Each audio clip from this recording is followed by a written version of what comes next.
Yo, hammaga salom sizlar bilan yana men Floch bugun Asilbek bilan o'ynab ko'ramiz. Qara bu unda. O'yinda ham boshlab oldik va akamiz menga sirazi push qildi va akamiz katta xatoga yo'l qo'ydi. Va ko'rganingiz birinchi killni o'zim oldim.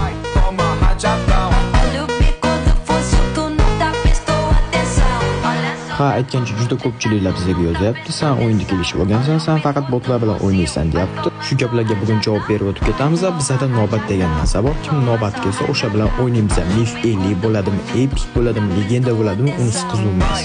Misol uchun men butun dunyoga vizit tashlaganim yo'q. Kim men bilan o'ynamoqchi bo'lsa, men bilan o'ynashi mumkin deganman. Epic, legenda, mif, murder ular qiziqmas. Prosta biz kayfiga o'ynaymiz, kayfiyat uchun. Menimcha hamma o'zining savollariga javob topdi mana shu videoda.